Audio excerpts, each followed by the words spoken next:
back, and we are now going to enter our last session. I hope everyone had, I know it was a quick break this last round, but I hope everyone had a chance to connect and continue a lot of the great conversations that took place over these last 3 sessions. Our last and final session for the day is standard contracts. And this session will focus on how industry recognized contracts are developed, which standard form contracts, whether they be CCDC, OAA, RAIC, and or ACEC, are most commonly used and when, and what to look out for when reviewing supplementary conditions. Our speaker for today will focus on specific items that have been designed to establish transparency, as well as appropriate allocation of risk. Leading this session today is ANIC Forrestal, partner, Construction and Infrastructure, Municipal Land Use Planning and Developing with Macmillan LLP. ANIC is a group head of Macmillan's National Infrastructure and Construction Group, whose practice is dedicated to the construction, infrastructure, and development industries. A practicing engineer before becoming a lawyer, ANIC acts for all industry stakeholders, including general contractors, owners, architects, and engineers.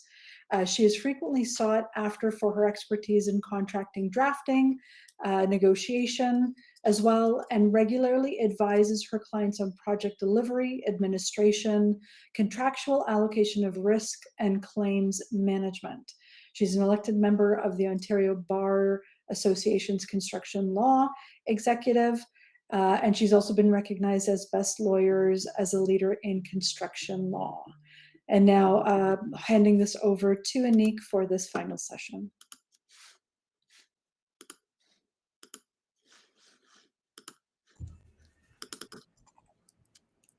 Very happy to be here today and to talk about contracts.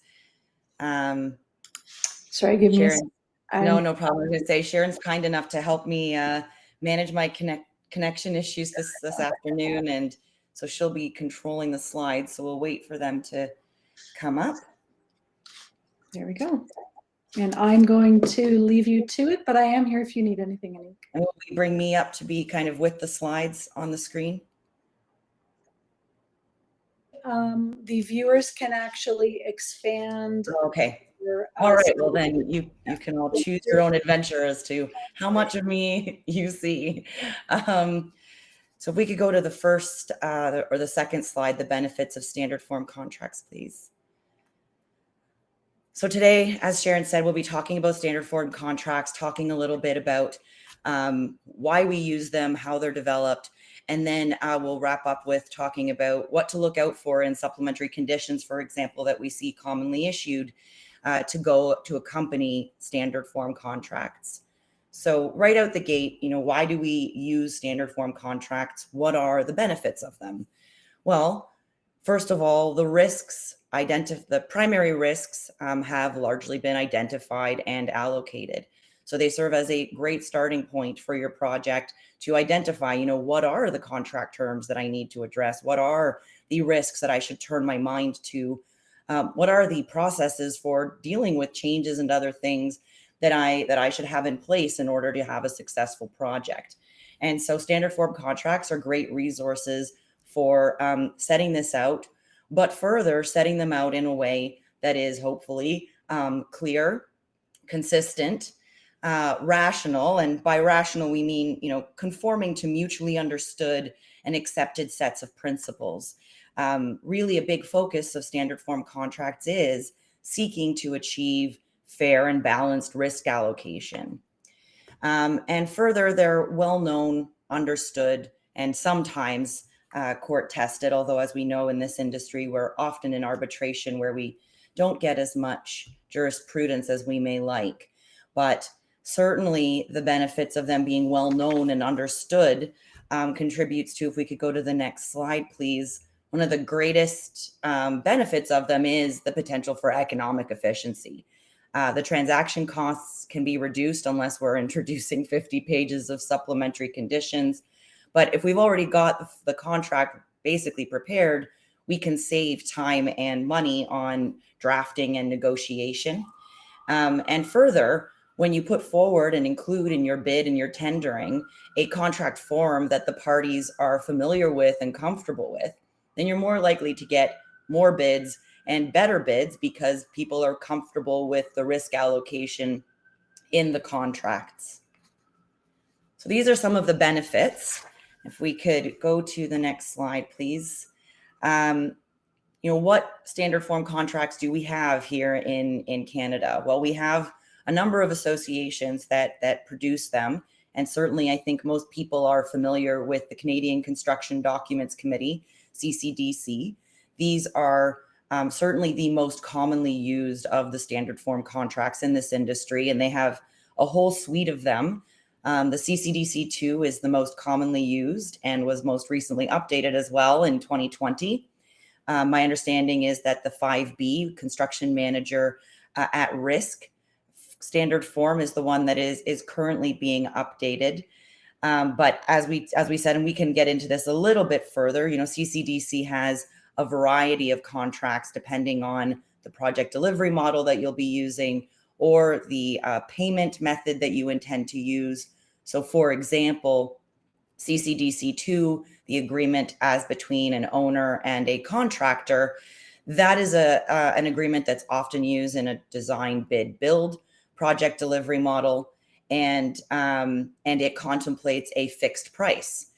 Whereas if you're not looking for a fixed price, but you still have a contract as between an owner and a contractor, but you're using a different payment method, there's also the CCDC3, which provides for the same relationship, but with a cost plus payment method, or the CCDC4, same relationship, but unit price for payment method.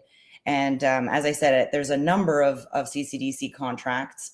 Other associations that publish contracts include Canadian Construction Association with their form of subcontract, the CCA1, the Royal Architectural Institute of Canada, their Document 6 and Document 9, which are agreements between clients and architects. The Ontario Association of Architects, they've actually just released their new suite of contracts, which were updated in 2021. So they have the OAA 600 and the OAA 800, which are agreements as between clients and architects or licensed technologists. The difference being the 600 is a long form, 800 a short form. The OAA 900 is a form of subconsultant agreement that can be used again as between an architect and their subconsultant. Association of Consulting Engineers Canada, ACEC, also has a few standard forms, although I would say that these are some of the ones that are used less commonly, just in particular because the most popular, the Document 31, being the agreement between an owner or client and the consultant engineer, was replaced around 2020, I think it was, with the CCDC 31. If we go to the next slide, please. So how do these associations develop these contracts? As mentioned, certainly all of them are looking to address the key risks that could arise in the subject relationship on the project. All of them are looking to achieve a fair and reasonable allocation of these risks. But how do they go about doing that? The CCDC is a consultative process with representatives from all across the sectors of the construction industry. So they get very engaged in soliciting feedback on their contracts. But further, their membership, the CCA, ACEC, RAIC, and CSC, which is the Construction Specifications Canada, all need to agree on the contract form and its terms in order for it to become an issued CCDC contract. And so in this way, with these organizations and the perspectives, the different perspectives that they bring to the table from the industry, there is significant debate and conversation that happens about what should be addressed, how these risks should be allocated, such that the idea is when this comes out, the way that these risks have been allocated and the approach that's been taken is intended to be reflective of a fair, reasonable, balanced, pragmatic approach. The Ontario Association of Architects in their process similarly engaged with members, clients, procurement groups, construction law lawyers in preparing their updated forms. They also worked closely with the Ontario Insurer of Architects Prodemnity, hosted roundtables. But unlike CCDC, ultimately it is the OAA that issues their stamp of approval on the form and publishes it. But certainly, once again, a significant effort goes in from these organizations in order to try to keep them fair, reasonable, and balanced. Next slide, please. So as mentioned, there's a lot of standard forms to choose from, particularly when you're looking at the suite of options available from CCDC. And so the question becomes, well, how do I choose? I think the first criteria and the most obvious is who is entering into this contract. Is it an owner and a contractor, an owner and a consultant, engineer, or architect? Is it a sub-consultant agreement, so between the contractor and a subcontractor, or a consultant and a sub-consultant? Once you've identified the parties, the next thing to determine is your project delivery method. And so, as mentioned, this is where for CCDC, they have various contract forms for the different project delivery methods. I'd mentioned that the 2, 3, and 4 could be used for the design, bid, build project delivery method. Actually, if we could go to the next slide, please. I think I've got an illustration there for that. So you can see here for design, bid, build, here are options for the contract forms, the standard contract forms that you could use in each of these contractual relationships for this project delivery model. So as between the owner and the contractor, you could choose the CCDC 2 for a fixed price, the CCDC 3 for cost plus, or the CCDC 4 for unit pricing. Whereas for the consultant agreement, you could use the CCDC 31, or if you're contracting with an architect, your consultant is an architect, you could use the document 6 or the OAA 600. Similarly for CCDC, they have other contract forms for different project delivery methods. So for example, we have the 5A and the CCDC 17, which are contemplated to be used for the construction manager not at risk model. And unfortunately, I didn't include a slide to illustrate that model, but those are the forms that would be used or are contemplated for use in that delivery model. If we go to the next slide, I have illustrated here the construction manager at risk. And so you can see there for standard form contracts, contemplate using the CCDC 5B as between the owner and the construction manager. And then for the subcontracts, you could use the CCA 1. And actually, I would note that similarly for the design, bid, build model, the CCA 1 subcontract could also be used for any of the subcontracts in that model that the contractor may enter into. Once again here, because we have a contract as between the owner and a consultant, it's the same options for the CCDC 31, document 6, OAA 600. Again, I don't have an illustration for this, but for the design build project delivery model, there you could use the CCDC 14 as between the owner and the design builder. And then CCDC also has the CCDC 15, which could be used or is contemplated for use between the design builder and the consultant. So the distinction there being that in that relationship, the contract is a subcontract as between the design builder and the consultant, as opposed to what's shown here on this slide, where the design consultant contract is as between or is directly with the owner. Go to the next slide, please. So what is the structure of standard form contracts? And this is something that I recognize people often find or can find confusing. And this is that any one of these standard forms, when you pick them up, they're usually comprised of 3 parts: the agreement, the definitions, and then the general conditions. And I think part of what people can find confusing there is that altogether, that is the contract. And so, as you know, or as I'm sure people are aware, we often conflate or use the terms agreement and contract interchangeably. Whereas when you're using standard form contracts, these terms, agreement and contract in particular, have distinct meanings because that first part of the standard form is usually called the agreement, and the agreement forms part of the overall contract. Then, just to further complicate matters, on top of that, we can then add additional contract documents. And so again, most of these forms, like the CCDC2, usually have a box that you can fill in and add your additional documents that you want to form part of the contract, be part of the contract documents. So one of the first documents that may get added there, and that we'll be talking about more today, are supplementary conditions. Supplementary conditions are what is used because these standard form contracts are copyrighted. And so that's the reason why we can't just go into the document and edit anything that we want. Just, make the change directly in the PDF form itself. Usually these agreements or these contract forms only have a few small spots or distinct spots where you can actually fill in something on the form. And that's typically found in the agreement.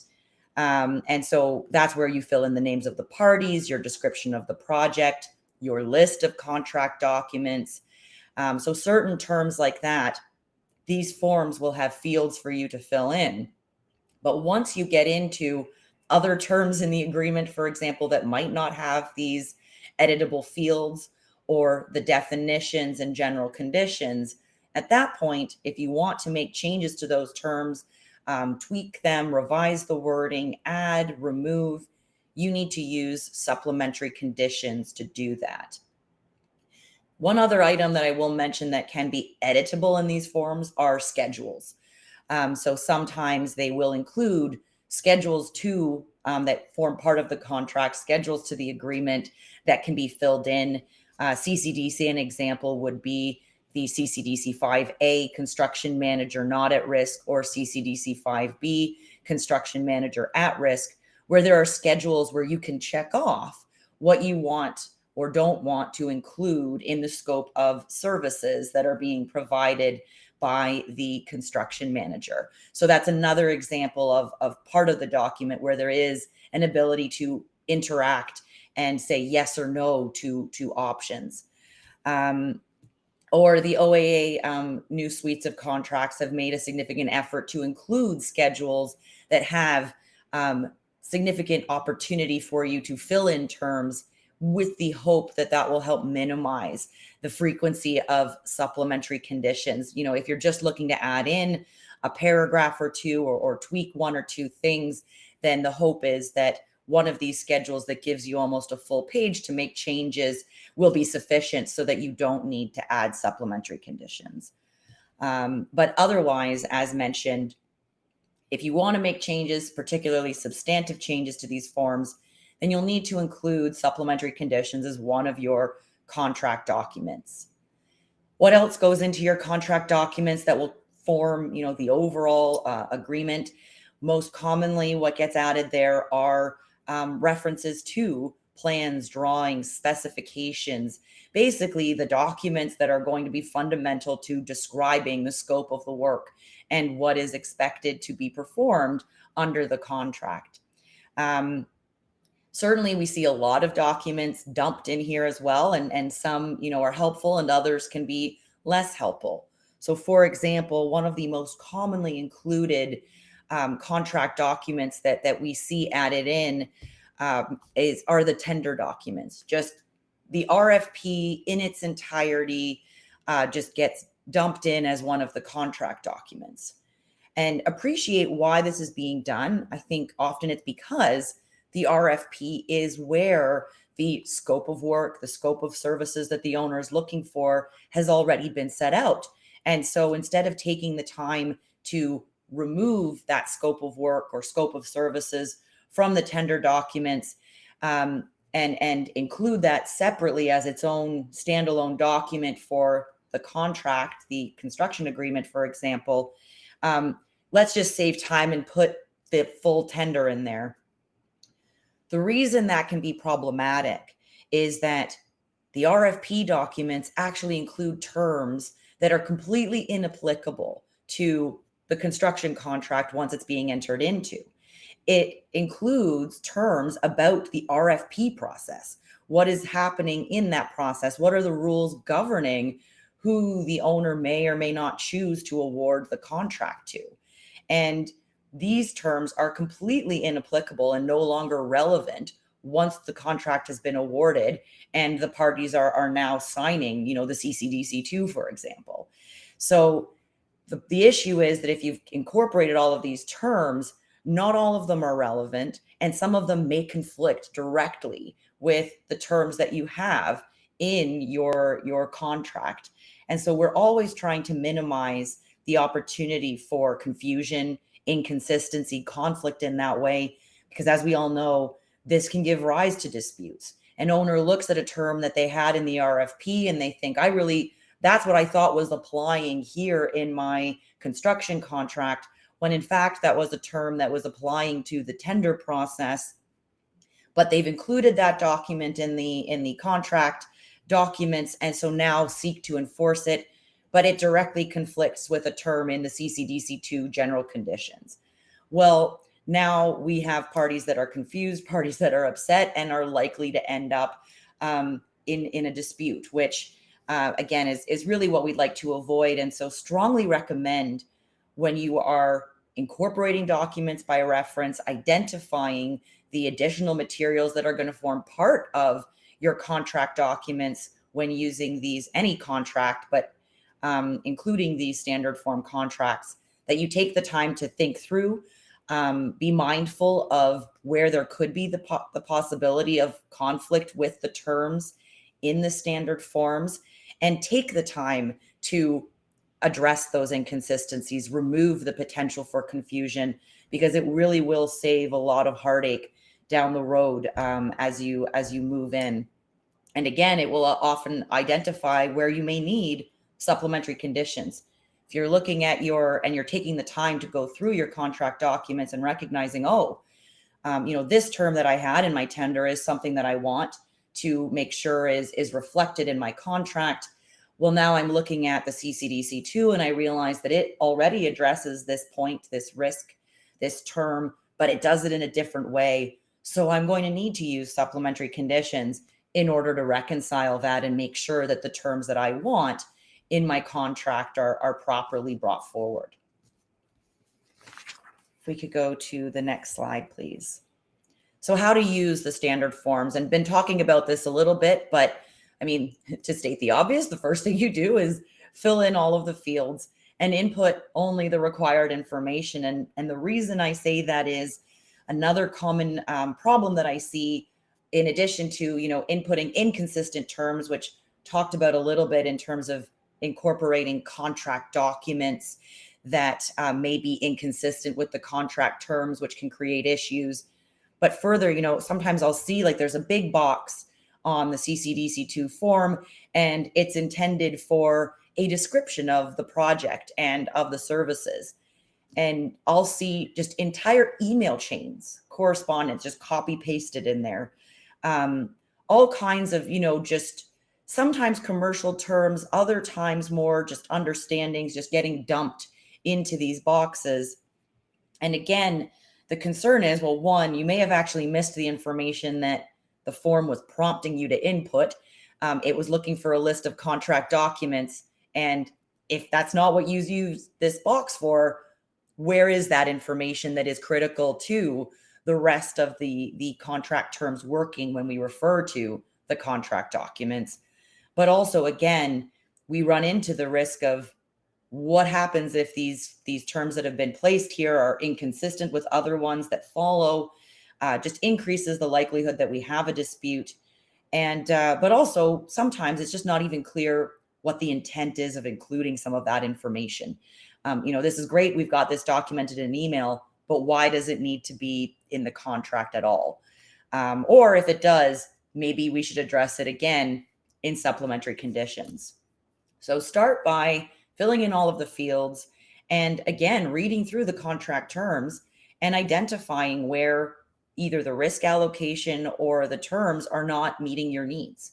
And so, for example, and we'll talk about this a little further, there may be project specific items that you need to turn your mind to.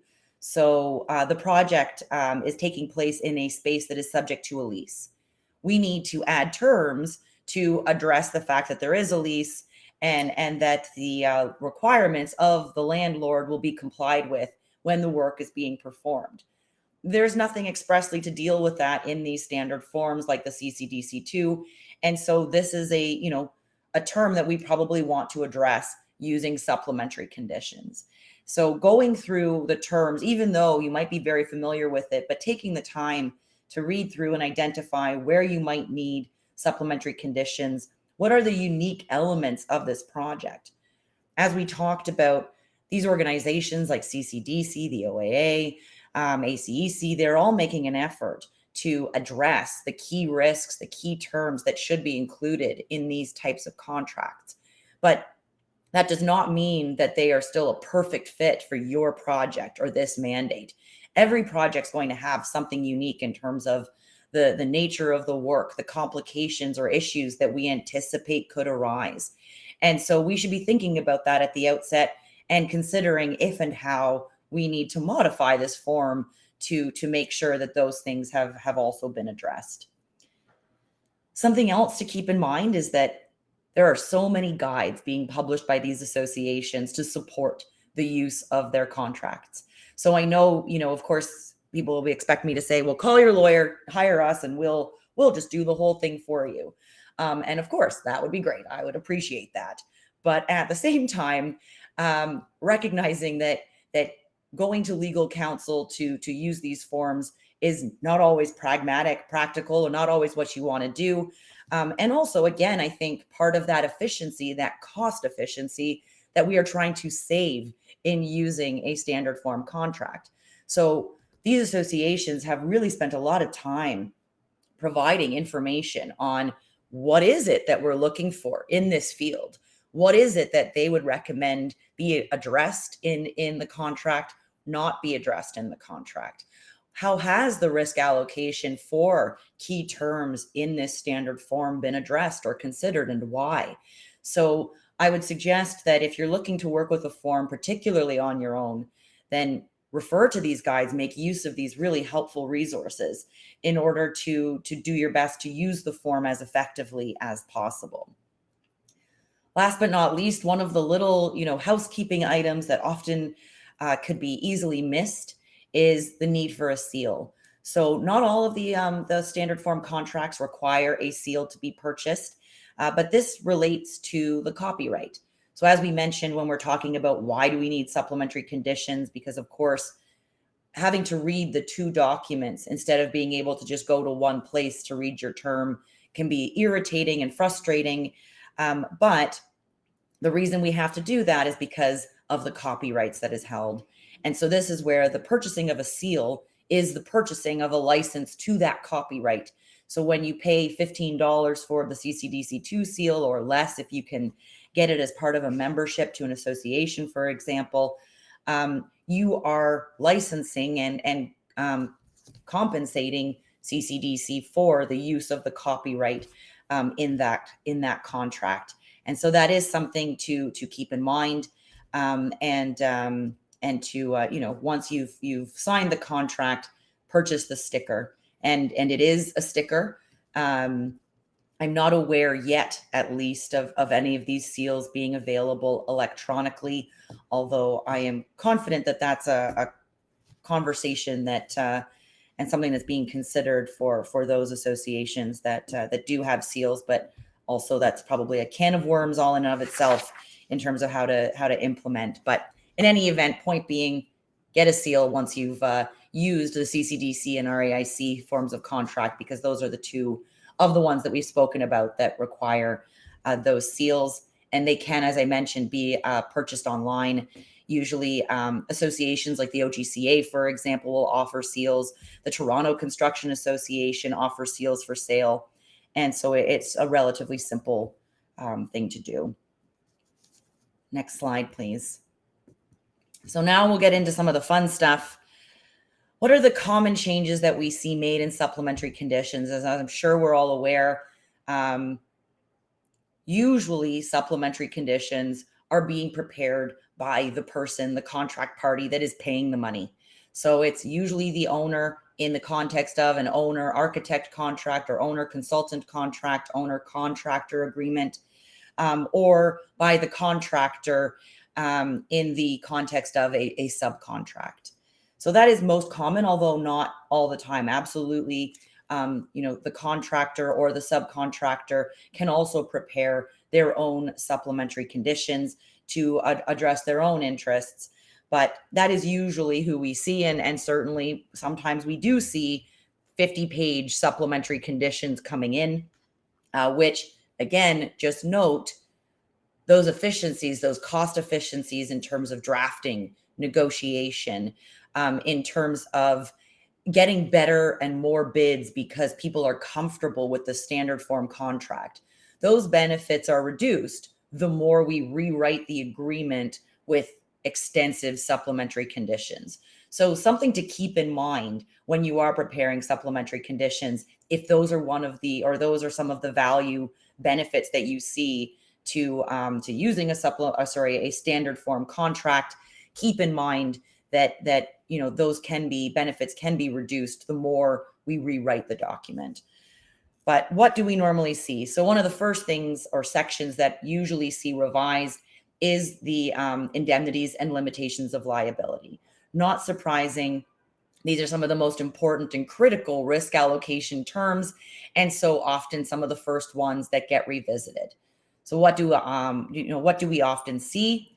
Clients, for example, where CCDC and these contracts will provide mutual indemnities as between, both the client or owner and a contractor indemnify each other.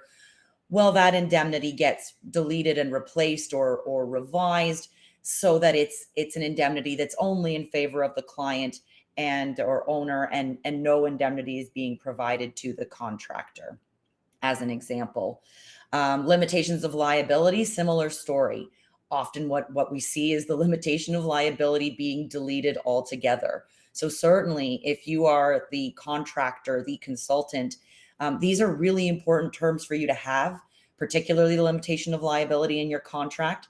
So when you receive a set of supplementary conditions and you're looking to get a sense of how the risk allocation may have been shifted, I often just jump right to the indemnity limitation of liability section of the standard form contract to see how those have been modified by the supplementary conditions. They can give you a good sense right out the gate of the level of shift in that risk allocation that is being implemented by the supplementary conditions. Similarly, standard of care. So might notice that CCDC contracts, for example, do not stipulate a standard of care. Why is this? Well, because at law, the standard of care of the reasonable contractor, the reasonable engineer or architect will be imposed at law. So you don't need to stipulate a standard of care in order to have one apply. And in fact, the one that we would generally recommend, because it is fair, reasonable, understood, is that standard of care at law. But we will often see supplementary conditions used to introduce a standard of care, and often it can be an elevated or higher standard of care than that which is imposed at law. So performing the work or the services to the highest or best standard possible. The reason that organizations like the OAA include a standard of care in their contracts is largely in order to help inform their members and provide this as a point of reference of what does a reasonable standard of care look like when it's set out in a contract. So these contracts, and this is a very important point as well, even if you're not using a standard form contract, these can form very good references, baselines of what is a reasonable starting point? What is a reasonable risk allocation? What are key terms that I need to include? So even when you're evaluating that bespoke, contract form that the client has prepared in-house, these are really good references for you to say, okay, I see how they've addressed standard of care here, but how does the OAA address the standard of care when they turn their minds to it? And how are those different? And that may give you some insight into what risk is being shifted to you in this standard or non-standard form, bespoke form of contract. Just on the point of standard of care, why do the OAA and other organizations, all of the ones that we speak to regularly, like ACEC, OGCA, why do we insist on a reasonable standard of care that's in line with that law? Well, one, because what is the highest and best standard? It can be difficult to understand what that even requires of you. But further, insurance covers negligence. So it covers the failure to meet the standard of care at law for that contractor, engineer, or architect. It does not cover their failure to be the best of the best. And so as soon as they agree to that elevated standard of care, their ability for any losses or claims that arise because they didn't do that, for that to be covered by insurance is removed. And so it's exposing them to uninsured risk, which is obviously something that is recommended to be avoided. Anytime a contract party has uninsured risk allocated to them, it increases the risk to the project overall, and which is again why these standard form contracts really seek to find that fair, balanced risk allocation. Let's put that risk with the party here that is best able to handle it, that has insurance to cover it, because that sets the entire project up for success, as opposed to putting someone in a position where they might be facing uninsured risk, where they are taking on a risk that they cannot reasonably manage or take care of. And so again, take a look at these standard form contracts to see what a baseline may look like, and use that to evaluate what's been changed in the supplementary conditions. Unsurprisingly, another common change that we see in supplementary conditions relates to schedule and delay.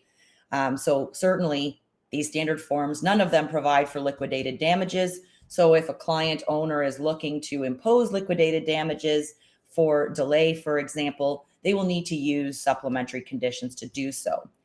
We also see expansion upon the processes and procedures relating to schedule and delay. So increasing the frequency with which schedules, updated schedules, or 2-week look ahead schedules need to be provided. The frequency with which or timing for which notices of delay need to be given. So a lot of these terms can really expand upon the obligations of the parties as they relate to schedule and delay. Another common term that's related to that we see are changes to the change provisions. So again, most of these contracts will turn their minds to establishing a reasonable process for communicating changes as between the parties, for the owner to implement changes, or for the contractor or consultant to communicate that there has been a change or something that has occurred that was unexpected. We've discovered an undisclosed or unanticipated condition, for example. But as we all know, often supplementary conditions will be used to modify these processes, narrow the circumstances under which changes can be brought forward, limit timing for these types of claims. That is a really important one to keep an eye out for. Again, when we're talking about the benefits of standard form contracts to their terms being rational, a lot of that has to do as well with timing obligations. So how quickly do I need to give a notice? How quickly do I need to communicate a dispute? These are, if they're made unreasonable, you need to give me notice within 24 hours or you lose your ability to claim. That could be overly onerous and really result in compliance becoming impossible. And so where we are changing these timing requirements or introducing new timing requirements and supplementary conditions, really want to pay attention to those and what risk they introduce, because often they can be tied to things like waivers of claims. And so want to make sure that we've considered how that increases my risk of not being able to bring a claim or not being able to comply with the contractual requirements being found in breach.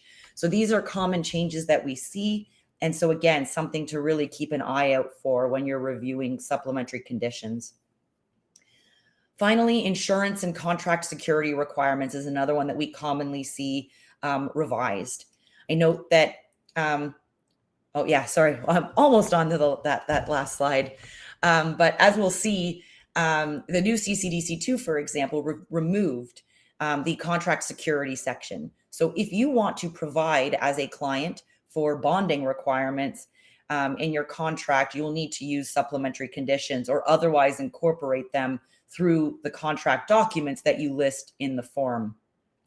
With respect to insurance requirements, depending on the contract form, either the amounts and types and descriptions of the insurance that you are required to carry is something that the parties want to amend.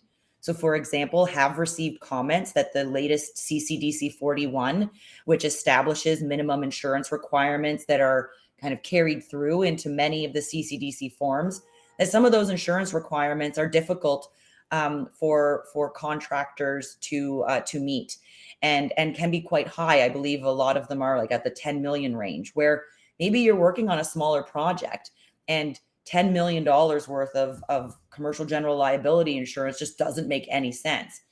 In that case, you would need supplementary conditions to change those insurance requirements and bring them in line with what's appropriate for your contract. And again, when making changes to these terms, want to think about what's reasonable, possible, and certainly in that instance, recommend talking to your insurance advisors as well. Next slide, please. So last but not least, what are some of the terms that we were just talking about on the other slide are, what we usually see changed or very commonly see changed using supplementary conditions. But those are not the only things. And, what are we seeing today that are kind of the hot topics that are coming up in negotiation and drafting of supplementary conditions? So unsurprisingly, the first one is force majeure. Of course, like CCDC, for example, they have force majeure clauses, or what we would consider to be a force majeure clause, in that they have, for example, the CCDC2, GC 653 sets out the implications of delays that have resulted due to causes beyond the contractor's control. Events that were outside of their control. And it includes certain listed items like abnormally adverse weather, fire, for example. But as we recognize in today's market, people want, for example, to modify those provisions to add reference expressly to things like pandemics and epidemics, even though arguably you could fit it in under that anything else that's beyond the party's control.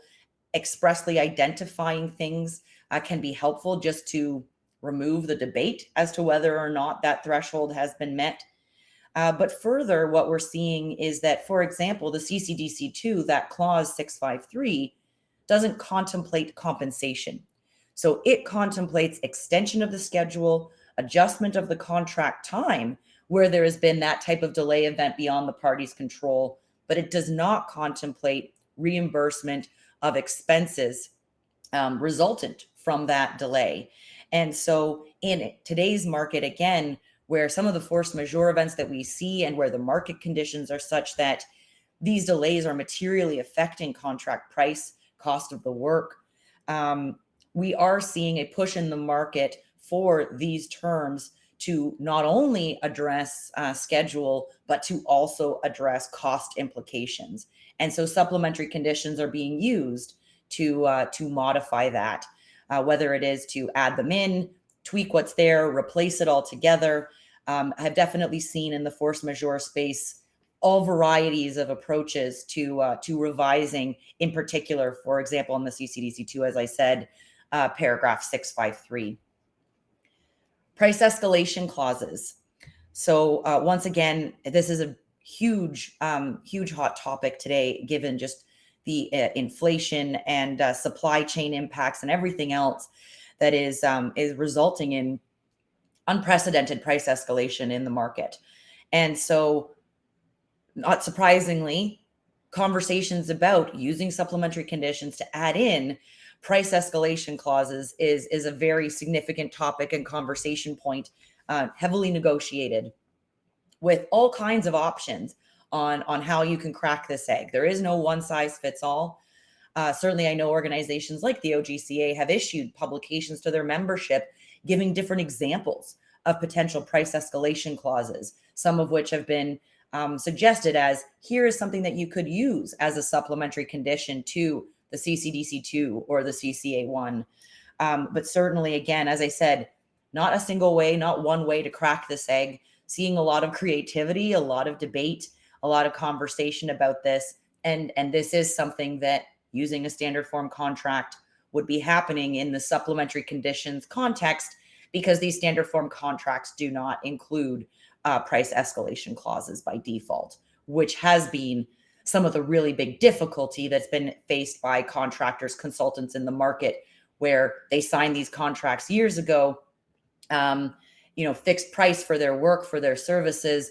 Now we're engaging or encountering these market conditions, and these standard form contracts, particularly the fixed price ones, do not have a mechanism for relief, for that cost relief and in these circumstances. And so again, people are turning their minds to that now in supplementary conditions. Construction Act. So certainly, as these organizations like CCDC, OAA are updating their contract forms, they are absolutely turning their minds to the prompt payment adjudication legislative changes that have been happening across the country, not just here in Ontario.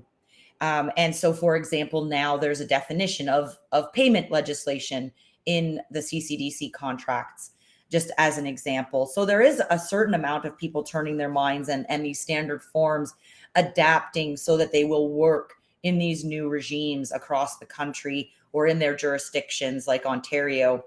But there are still certain provisions that are optional under this legislation that they do not necessarily address. So, for example, annual or phased release of the holdback. This is something that, if you want to make use of it under the Construction Act, it requires in Ontario that your contract expressly provide for it. Well, that means that if you want this option in your CCDC2, you need a supplementary condition to address it, because the CCDC2 by default does not do so. And that makes sense, because another criteria for this annual phased release option is, in Ontario, that your contract be for a value of at least $10 million. CCDC2 is trying to make itself accessible to people across the market, all size and types of project. And so including by default provisions that would only be applicable to this segment of the market just doesn't make sense. But that does mean that if this is something you want, you need to think about it, add it in as a supplementary condition. Additionally, we will see, in another common change that we see added through supplementary conditions, particularly by owners, clients, are terms dealing with responsibilities for liens. Owners saying, listen, I paid you. So if a lien shows up because you didn't forward that payment onto your subcontractor, I don't want to be responsible for it. I'm expecting you to have that discharge vacated at your cost. So terms to address items like that, procedural items and responsibility items, because, owners, lenders want those liens removed from title as quickly as possible. That can be really important. And so supplementary conditions, again, used to address terms like that, issues like that can arise under construction legislation. I don't have it here on the slide, but as we're talking about legislation, well, I do have excess soils here, but we'll mention further that supplementary conditions can commonly be used as well to address other legislative requirements like occupational health and safety requirements. So clarifying, you will provide me with copies of your Form 1000 or your notice of project, or you will be the constructor or prime builder under this project. And so again, using supplementary conditions to address important legislative regulatory requirements that may be specific to your jurisdiction is something else to turn your mind to, and something that we're seeing. And this is where I have excess soils here in Ontario, where we have the new excess soil regulations, which have been having, a start-stop rollout for the last several years. These are important if your project is excavating significant amounts of soil that are not going to be reused on the site. These regulations will apply to you, and being clear about who is responsible for what in terms of meeting the obligations of these regulations. What is the contractor responsible for in terms of making sure that the soil actually gets excavated and sent to the proper disposal site? What is the consultant responsible for, if anything, as compared to the environmental consultant qualified person who would be testing the soil and determining, its classification, et cetera, to identify that disposal site? So I would say that these last 2 points here, Construction Act excess soils, really are about regulatory legislative changes that may be applicable to your project in your jurisdiction, and that these standard form contracts do not get into the nitty-gritty of these obligations. And so supplementary conditions are something that often is used, and that we'd recommend you use to turn your minds to these project-specific requirements. And so that brings me to the end of my presentation. And I think we've got about 10 minutes left, so I'd be more than happy to answer questions. I don't know if they've been coming in the chat, or I see there's a Q&A box. There is a Q&A box, and there are a couple of questions for you, Anik. The first one's from Derek, and he's referring to the adoption of digital seals and asking when will those be adopted? I do not know. Trust me, that is a question I would love the answer to. I have certainly asked people that sit on these committees and associations, if that's in the works. I believe that it's certainly not something that's not on their radar, but at the same time, not sure how high a priority it is, for example, as compared to updating their forms to deal with the massive legislative change that's been happening across the country, for example. So I don't know the timing for it. What I would say is, while it's a little bit inconvenient, order the sticker, stick it on the cover page, scan the cover page in with the sticker on it, add that to your electronic copy of your contract, and you're done. So yeah, there's a little bit of that, scanning step that can be a pain, but the point really is just establishing that you've paid for the copyright, that you're not infringing the copyright. And so I think certainly if you've got the stamp, you've paid for it, the seal, somewhere, you've really met the purpose, I think. That's great. Question from Buck, does including CCDC contracts in the RFP package contravene the copyright? It's an interesting question. I don't think so. If it did, I think a lot of people would be getting, CCDC saying, like, wagging their finger, or they'd issue a bulletin or something saying, stop doing this. So no, I think really it is when you're signing the contract, once it's executed, you have now used it, you are relying on it, or you're getting value from it. And so that is when you put the seal on. Although, again, not sure if CCDC would feel differently. And I would not say that copyright in that respect is my expertise, but I see, as you do, these standard forms being attached to RFPs all the time. And I would not have considered that to be an infringement. Bruce is asking, in your experience, how prevalent are the use of supplementary conditions, and do they typically address a specific issue or a group or family of issues? I see supplementary conditions used all the time. Although, in fairness, I will say that that's also just a part of my job, right? Like, people come to work with me because they have a complicated contract and they're not just going to use the standard form. And so, of course, I see supplementary conditions all the time, every day. But I'd be willing to bet that there are lots of people in the market, for example, that use the CCDC2 without using a lawyer and without supplementary conditions. So, as a percentage of all the CCDC2 contracts used, how many have supplementary conditions versus not, I do not know. But definitely when we start getting into large, significant projects, multi-million-dollar projects, I always see supplementary conditions of some kind. And then the question is just, how extensive are they? We know that there are owners, associations, municipalities, public authorities that prepare extensive supplementary conditions. And these are often materially shifting the risk allocation from the base form. And so this is where, of course, like, you go to bid on you pull up the RFP, you're looking at the tender, you're thinking about bidding, you see, oh, it's a CCDC2, great, feel comfortable with the CCDC2. And then you see 30 pages of supplementary conditions. Well, definitely going to be important to see how and what has changed, especially for the key risk items for your contract, like we talked about: indemnities, limitations of liability, changes, schedule delays. Those are the first places that I go when if I'm trying to do a quick review and just get a sense of what we've got here. Those are the first places I go in the supplementary conditions to see what they've done. And that'll give you a very good sense of what's fundamentally happening to the risk allocation here. But yeah, I guess, Bruce, to your question, I see supplementary conditions all the time. And as I said, just definitely would recommend, if you're trying to get the benefits of these contracts from, the trust and the careful risk allocation that these organizations have endeavored to achieve, the more you diverge from that, the less you benefit from those, nice things about standard form contracts. We have a couple more for you. The questions are coming in.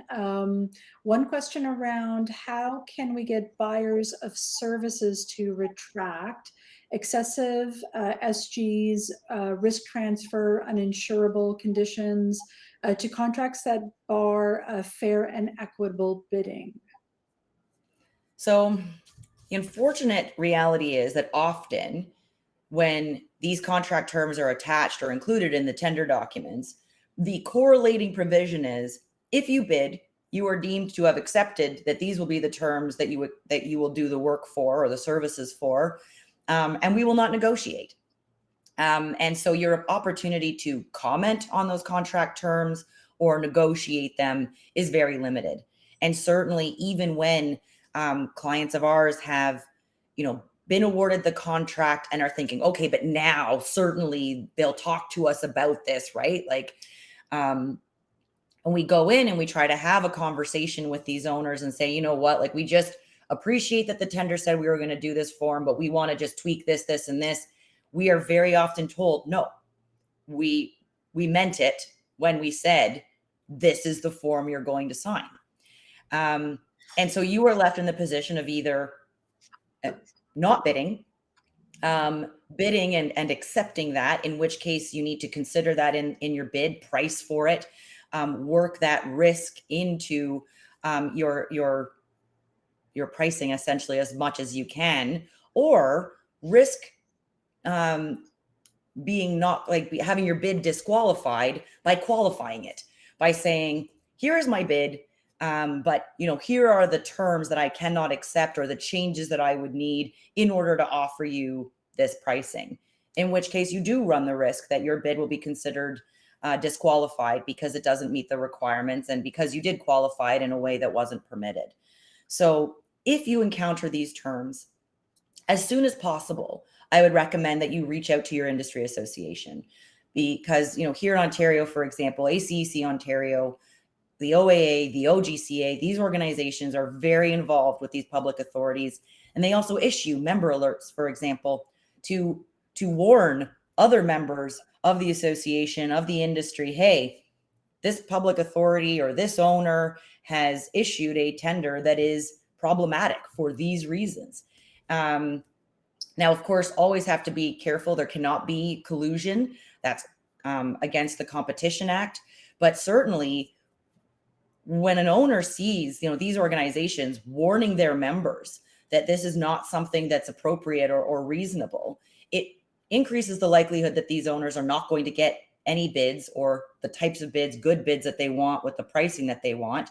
And so then encourages them to come to the table, have a conversation often with that association about what they might do to improve it. And then they may, and this does happen, not as often as I think we'd like, but it does happen, where they will revisit, where they will issue an addendum to that RFP and modify some of these terms, or withdraw the RFP, go back to the drawing board and come back out to market with something better. And so that would be my recommendation, is that note it, engage your associations to see if that dialogue can help and get the terms improved. And then otherwise, have to make the hard call of whether you bid, qualify your bid, or just walk away because it's untenable. Just your comment about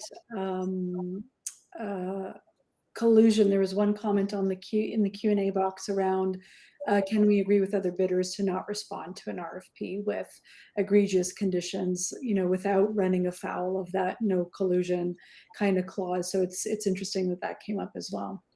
Yeah, and this is where I don't think so. There may be ways in which you can communicate with each other your concerns, and I know that there are. It's just the nuances of that I'm less familiar with.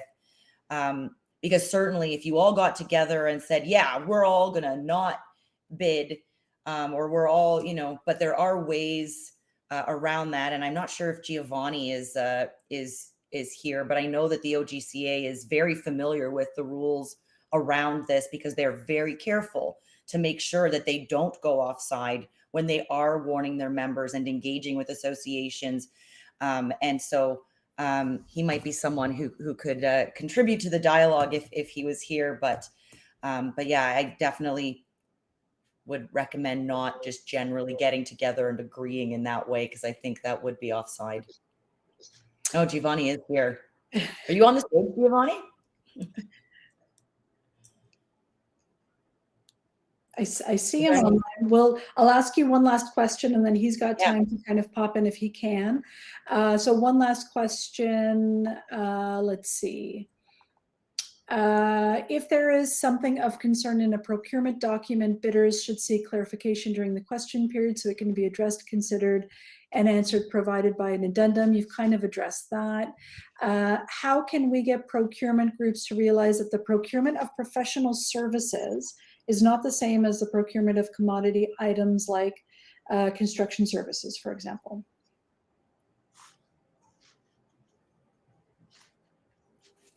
So how we can avoid being treated like a commodity?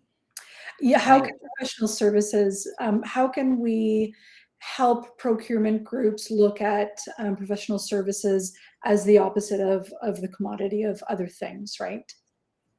Yeah, it's a difficult question, because obviously it's a problem.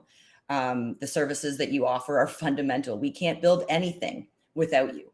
And yet at the same time, your services are largely being commoditized. And we see this in just the particularly aggressive contract terms that consultants often have to accept in order to participate in the market. Certainly, I think education, conversations, engagement with associations who are actively, like OAA, ACEC, RAIC, actively working on this, actively advocating for you in the market in order to push back against that perception and the contract terms that result. But I would also say advocating for yourself, walking away. I think too often, engineers, architects, well, any player really in the industry want to get the job done, and also, recognize got to put bread on the table, so need to take work. But at the same time, and we're starting to see this, where if owners are not getting enough bidders, qualified bidders too, and they are recognizing in the consultant market in particular that getting people with the qualifications needed to do the sophisticated work for their projects is also a hurdle for them. So they don't want just any bidders that'll sign that contract. They also are starting to recognize that they need the right people for the job. But the more people walk away where they say, this is treating me like a commodity, this is not fair and reasonable risk allocation, the more you walk away, the more the owners are faced with these problems of not having enough bids, not having qualified people respond, not getting pricing that that makes sense to them, because you're pricing for the risk, because you're saying, well, if you're making me responsible for everything, then you're going to pay for it. The more we do that, the more that will send the message up the chain that something's got to give, something needs to change in order for the market to respond to you in the way that you want.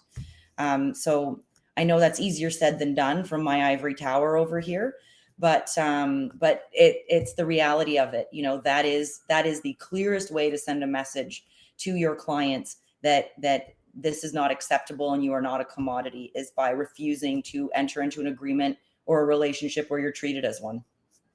Yeah, great stuff. Well, thank you so much, Anik, for today's session. Very informative. I walked away with a ton as well that I know we're seeing in several of the other design disciplines. So thank you for your presentation. And for everyone else, that wraps up our sessions for today.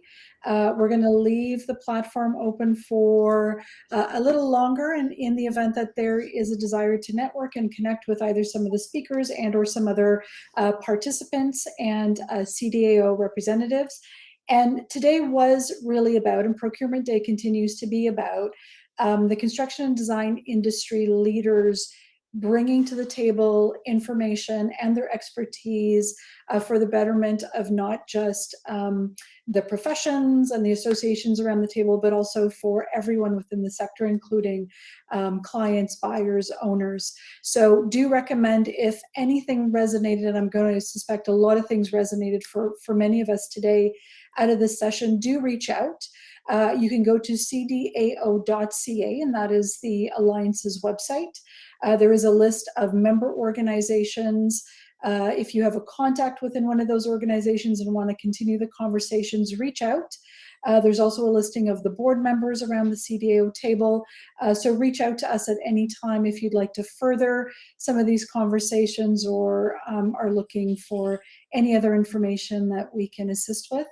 Our goal, as been mentioned earlier, is to really be leaders in bringing information and best practices to the broader province, so that we can start to see and do better when it comes to construction and design, and not just from the Alliance perspective, but for everyone involved. So thank you, everyone.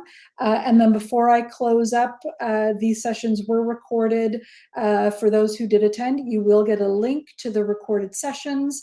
I know some individuals came in a little later and maybe have missed a part of the presentations, but you will get a recording and you can share them internally with your teams as well. Thank you, and we hope to see you at future procurement days. Take care, everyone.